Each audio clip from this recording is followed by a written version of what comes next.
Hello YouTube, Assassin here today, and welcome back to another video. And today we're doing a video on the balanced trade PvP guide. This is something you guys wanted to see, and let's go ahead and get into the talents. Nature's Balance, Warrior of Loon, and Force of Nature. For this row, you can go either Warrior of Loon or Nature's Balance. I go with Nature's Balance because of a few reasons. You start off with 50 Astral Power, and what you can do with this, there's a few different situations that this is really useful in. First situation, you can either use Star Surge or Starfall. I guess there's probably there's only two situations, but for this one, you can use Starfall right off the bat.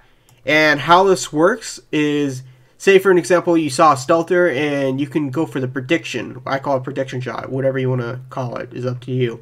But how it works is, say for example, I saw a Pharaoh coming through the door, and I'm over down on these stairs. I try to go for the prediction shot and drop it right here. Another situation is, say for example, there's a rogue who's just pretty much annoying the crap out of you by spamming sap. He doesn't feel confident enough to open up on you.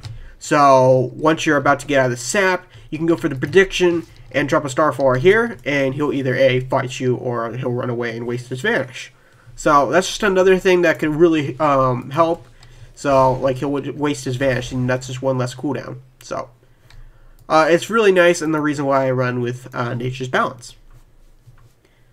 Next row, you can either go mobility or defensive. I run with renewal because I combo it with restoration, affinity, swift mend, and get my health back to a pretty decent amount. So that's really all there is to that. So it's up to you if you want to run mobility or defensive. Next row, you guys already know why I run with Resto Infinity. I just can't play without it, and having the Swift Mend and Renewal combo is just what I really enjoy. So I run with Restoration Infinity. The only time I ever run Guardian Infinity is in the rated kind of stuff, so like rated Battlegrounds. So it's up to you. I've seen some people play with Guardian Infinity and they make it work just fine. It's just like I said, an up to you kind of thing. So I can't play without Resto Infinity. That's just me. Typhoon, if you want to knock people off for the 60 row. But I run with Mass Entanglement because of those. I love the Mass Root Beam. Like, it feels good. Because if you don't run this, you have to hard cast Entangling Roots and Beam. So, say for example, a healer's running up to save his team. I could just instantly Root Beam him. No hard casting involved. And that's all there is to it.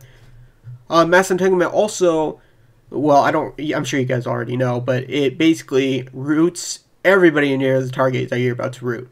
So, for example, in Eye of the Storm, everybody's all bunched up, all that fun stuff, and I've root beamed so many people into one spot, and it's changed the tide of the battle for sometimes. So, I've also seen some Boomkins do it. So, that's just an example on why I love Mass Entanglement more. If you don't want to do that, Mighty Bash works just as fine too, but I personally would recommend Mass Entanglement for the nice, juicy root beams that can happen. It really feels good. Incarnation for the burst, pretty much all there is to it. Twin Moons, I just don't find the other two talents as good in my opinion. At least, if you're going to use something else, I would recommend Stellar Drift, but because Stellar Flare is just not that great. But I just love Twin Moons, even if it's been nerfed, which it has been. So, next row, I've used all three of these. I would recommend Shooting Stars last, or if you're going to use it, use it in a 40-man battleground. New Moon isn't bad, but I just don't like the New Moon in BFA. If you're going to use it, I would use it in burst phases. But yeah, I just don't particularly care for it. The reason why I love Fury of Loon is it's instant and it generates Astral Power. If you got somebody on your behind, they're not going to let you cast New Moon. They're not. So, I mean, you could just Root Beam them and Mighty Bash and get it off, of course. But, I mean, I just love the Fury of Loon to generate Astral Power, and it's instant. You don't really have to worry about it. So, that's just me personally. That's the reason why I want Fury of Loon. But, if you want to run New Moon, it's not that bad. So, Fury of Loon, if you want an easier time, New Moon is not bad at all either. Honor talents. The ones I usually enjoy the most are Iron Feather Armor, Thorns, Moonkin Aura, Cyclone, and Fairy Swarm. You can switch them out to see how you fit. how you want, whatever. I run Iron Feather Armor because there's usually lots of melee, or same for Thorns because it's just a lot of melee.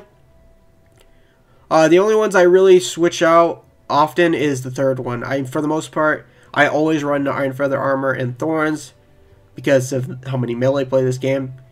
But Moonkin Aura you can switch out for. If you want to run War Mode, I would recommend probably Iron Feather Armor, Thorns, and Swarm. Or if you want, you can use Cyclone as well. For battle guns, I usually use Moonkin Aura because it helps out the team and also my damage. So that's the reason why I run Moonkin Aura. But probably for rated stuff, you'll probably want to run Cyclone. Burst macro. You can either, you can copy this, but that's pretty much my macro. Like, it's pretty much like I said in my other guide video. It's just it. There's really nothing special about it. Celestial Alignment, which changes into Incarnation automatically, so, because they're both the same spell. Battle Potion of Intellect, I actually don't even use these anymore. I was using it a long time ago, so you don't have to copy that. And Potion of Prolonged Power.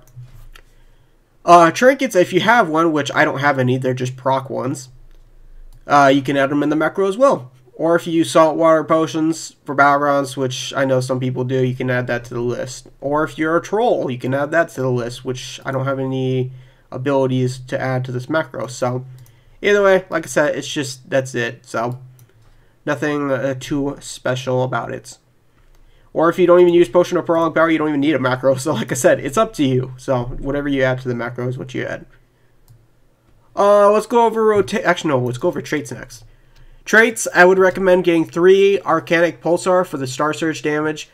The second part of it does not stack, so like it says every 9 Star Surges, it only still does 1 even if you have 3. And Celestial Alignment, it does not stack as well, so it's still every 6 seconds. But the Star Surge damage does stack, and unfortunately I don't have 3 of those right now. I'm leveling another druid in my spare time, and he has 2 of those. So the Star Surge damage is amazing with those traits.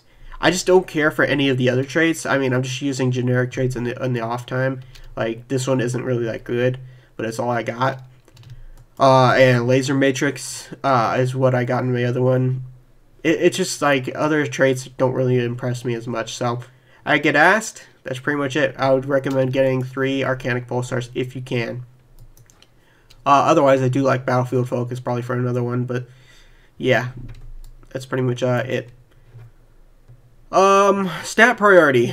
My other Boomkin is stacking currently Mastery at the moment, who has actually got more Mastery than I think this tune, or maybe about equal. This tune has a mix of Crit, Haste, and Mastery because I play Feral as well for you guys. So, I've had some friends that stacked Mastery and they're hitting insanely hard Star Surges, so if you want to go that route, you can. And having Moonkin Aura kind of helps with the crit. So, Haste is also nice if you want to get your faster spells off, but for the most part, you're going to be using Star Surges, and if people jump you, you'll get those instant Lunar Strikes. So it's really up to you. But for Mastery, if you want to stack that, you can.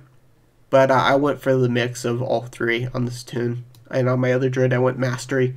So it's up to you on your stat priority. I know that doesn't help, but there's so many different ways you could go. So, rotation. So this is my general rotation that I do. There really is no set rotation PvP. I said that in my other guide video. There just isn't. It's just all situation dependent.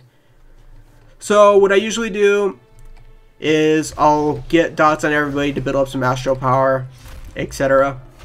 So what you want to do is build Astral Power to your max, so make sure everybody's all dotted up if you can. If everybody is, then you can just use some Solo Wraths to build up Astral Power. And then after that, you'll pop your Burst, get some Star Surges, build your Fury of Elune to get some Astral Power back, and then just build more Astral Power and Star Surge again, and that's pretty much just it. Just build up some Astral Power and use Star Surges and all that fun stuff. Otherwise, just get your empowerments with Solar Wraths and Lunar Strikes, and use some Star Surges to get that big damage in, because Star Surge is pretty much going to be your huge damage dealing ability. As this isn't a brag or anything, but like if you stack mastery and all that stuff, the highest Star Surge I've personally done in a battleground, but this was with berserking at all cooldowns and everything possible, was 101k. So it was on a flag carrier with like 5 or 6 stacks, so of course he had the extra damage taken. So you can hit pretty high Star Surges, so like I said, it's going to be your main damage, so you want to use as many Star Surges as possible. But otherwise, yeah, that's pretty much just the rotation.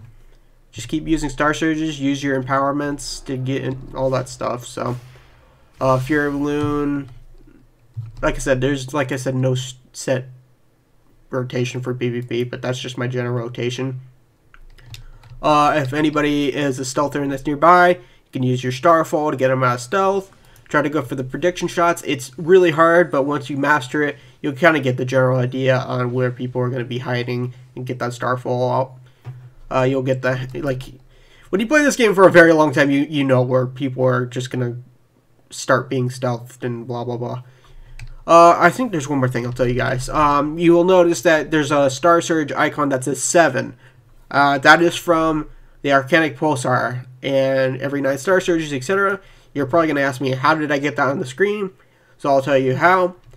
There's an add-on called Tell Me When, and this will pop up. You'll come up with the icon, and there's an icon type at the top. I think, what is it called? I think it's buff and debuff. What to check? Arcanic Pulsar. I think I said that wrong. Oh man, my typing skills. Arcanic Pulsar, see? Suggestions. It came up. You click that. You press OK. It comes up on your bars. That's really all there is to it. And then you just type it in again, and then that's it. You press Star Surge, and it comes up, and now it's at 8 stacks. So I hope this guide helps you guys. I try to cover as much as I can. If I missed anything, if you guys have any tips for other people, feel free to post in the comments. And that's it. See you guys later.